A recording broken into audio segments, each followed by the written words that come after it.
Hola, en aquest vídeo us ensenyarem com crear un GPT que et faci taules de seguiment de la programació que ens demana des de la coordinació de qualitat de l'institut i així poder-nos estalviar molt i molt de temps. Com farem aquesta taula amb intel·ligència artificial? Doncs molt fàcil, creant el nostre propi GPT que sigui capaç de generar aquest tipus de taula. Vale?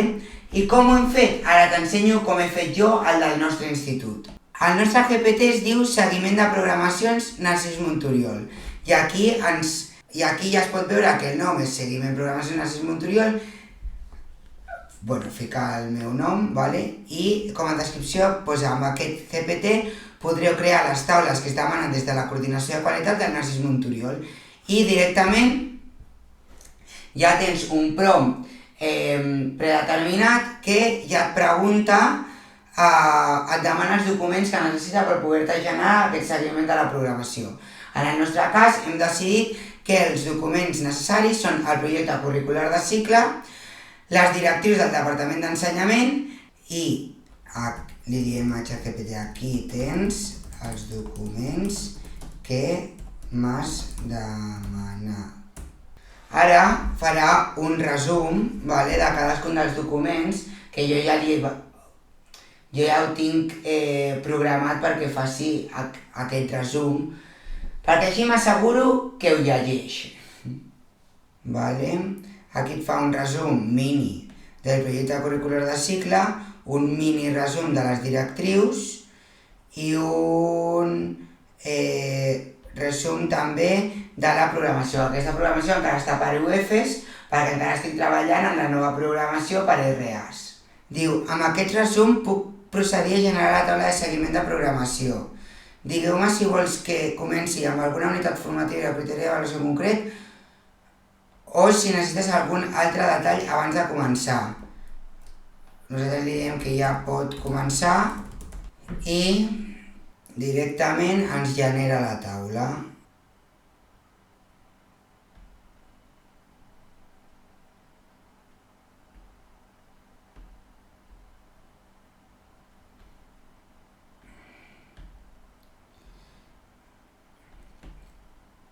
Ara, el que hauríem de fer, i perquè és que aquestes intel·ligències encara no són perfectes, i més quan és un document tan gran, i més quan hi ha 3 documents, i quan volem una cosa tan específica, vale?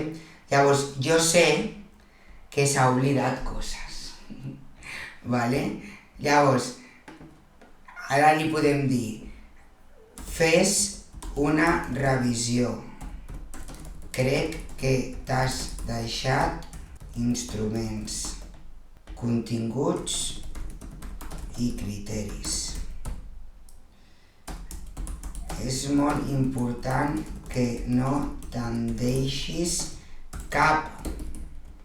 Quan fiquem en mayúscula, ChatGPT interpreta que és una informació més important.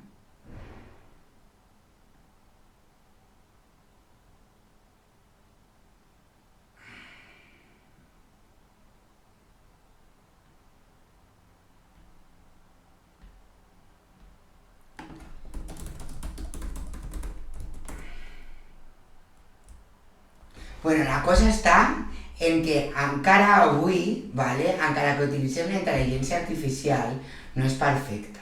I veiem que comet errades. Per això hem d'estar nosaltres al darrere perquè ho faci bé. És un assistent. De totes formes, no hem hagut de crear la taula, i ens hem estalviat igualment molta feina. Però no és que jo no faig res. No. Hem d'estar pendents de que tota la informació estigui correcta. Ara, aquestes són les meves activitats de la UFU. Llavors, com ho fem? És que fem aquest pas intermig.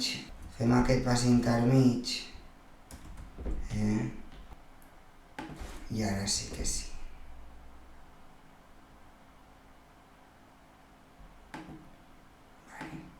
I ara ja ho tenim.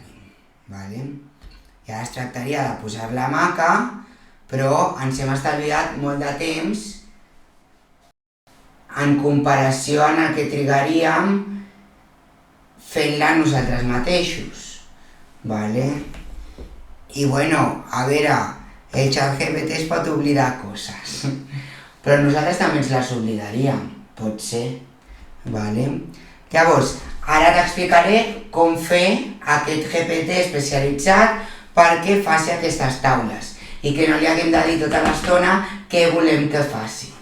Llavors, el meu GPT es diu, com ja hem dit, no? Seguiment programacions Narcís Monturiol. I ara us ensenyaré com l'he fet. Bueno, primer afegim una descripció. Vale? En aquest cas, amb aquest GPT podreu crear les taules que es demanen des de la coordinació de qualitat del Narcís Monturiol. Aquestes instruccions es divideixen en diversos títols. Tenim objectiu, tenim procediment, tenim característiques de l'usuari, prompts negatius, heurísticos i exemples que se m'ha oblidat. Vale? En el ChatGPT, a la intel·ligència artificial en general sempre va bé posar-li exemples. Vale? Primer de tot s'ha de donar un context general, no? Què volem que faci el nostre GPT? Pues li diem que el teu objectiu és que el model sigui capaç de generar taules de seguiment de programació a partir dels documents de programació del mòdul, PCC de cicle i les directrius del Departament d'Ensenyament. Primerament, hauràs de demanar a l'usuari que adjunti el projecte curricular de cicle i fer-li un resum. Seguidament, li demanarà les directrius del Departament d'Ensenyament per als mòduls professionals a partir de l'any 2004-2025 i li fas un resum i per últim demanes la programació i fas un resum. El resum de la programació l'has de fer amb molt de detall, centrant-te en que tots els instruments d'avaluació i continguts apareguin. Així podem evitar que s'equivoqui com abans. Li dic, abans de generar la taula fes els 3 resums amb detall. Aquí li tornem a dir en majúscules, amb detall. Les columnes de la taula seran, en aquest ordre, criteris d'avaluació, continguts associats als criteris d'avaluació, data en la que s'han realitzat els continguts, check conforme s'han realitzat els continguts, instruments d'avaluació, data de realització dels instruments d'avaluació, check conforme s'han dut a terme els instruments d'avaluació i observacions. Com la taula que havia ensenyat abans. Li dic, els criteris, ara aquí li expliquem una mica què vol dir tot això, no? Els criteris d'avaluació estan associats a uns continguts i a uns instruments d'avaluació, per això han d'estar a la mateixa fila. Si un mateix criteri, i com ja m'havia fallat en coses abans, aquí li he especificat que si un mateix criteri d'avaluació està associat a 2 continguts, genera 2 files repetint el criteri d'avaluació però associant un nou instrument d'avaluació i el contingut que pertoqui. Si un mateix contingut està associat a 2 instruments d'avaluació, hauràs de generar 2 files pel mateix contingut. Ara, com a ChatGPT es trobarà programacions que no tenen els codis que toquen pels instruments d'avaluació perquè són programacions molt antigues o el que sigui, li especifiquem que en el seguiment de les programacions només pot tenir aquests codis, que són projecte, full d'aula, examen, graella d'observació, informe, exercici i examen, punto. Si apareix el codi lab, per exemple, perquè m'he donat compte que la meva programació antiga sortia el codi lab i no quadra, doncs s'ha de canviar per informe, que seria l'informe que està associat en aquell laboratori, o la graella d'observació associada en el laboratori, o inclús un full d'aula que es pugui entregar a l'alumne després de fer una pràctica de laboratori. Aquí, un altre cop, li donarem en majúscules que a la taula apareguin tots els criteris d'avaluació, tots els continguts i totes les eines d'avaluació. Cada vegada ho fa millor, des que el vaig començar a entrenar, però sí que és veritat que encara, com ja hem vist, s'havia oblidat un parell de coses. Perquè potser en la programació no està ben separat un instrument d'avaluació de l'altre i els veu molt junts, a pensar que és el mateix instrument d'avaluació amb un nom més llarg, bueno, coses. Vale? Com més clar estigui la informació en la programació, més difícil és que el GPT cometi algun error. Han d'aparèixer amb el mateix nom que apareixen a les programacions que adjunta l'usuari, no alteris el nom. Aquí per qüestions de qualitat, no? I traçabilitat, traçabilitat, no? Perquè si que puguem fer referència en aquest instrument d'avaluació, tinguem la referència amb el mateix nom i que no hi hagi cap dubte que és el mateix instrument d'avaluació que apareix en la programació del mòdul. Diu, fes una revisió de la taula que generis. Per què? Pues perquè s'equivoca, revisió. Fes una taula per cada UF o RA, ¿vale? Una taula diferent per cada UF o RA, perquè si volem tenir en diferents pestanyes dintre del mateix de la mateixa spreadsheet, no? A diferents sheets, no? Doncs que ens ho doni per separat. Jo crec que és millor. Però bueno, aquí també criteri de cadascú, si la persona que dissenya el GPT en el teu centre vol que faci totes les UFs, i així també, si estan per separats, pots anar revisant una a una. Dir, bueno, ChatGPT, en aquesta t'has equivocat, encara no continuïs, primer revisa aquesta i quan tinguem aquesta ben feta, fas la següent. Diu, després de generar cada taula, pregunta a l'usuari si està correctament realitzada. Les columnes de dates i check han de quedar buides.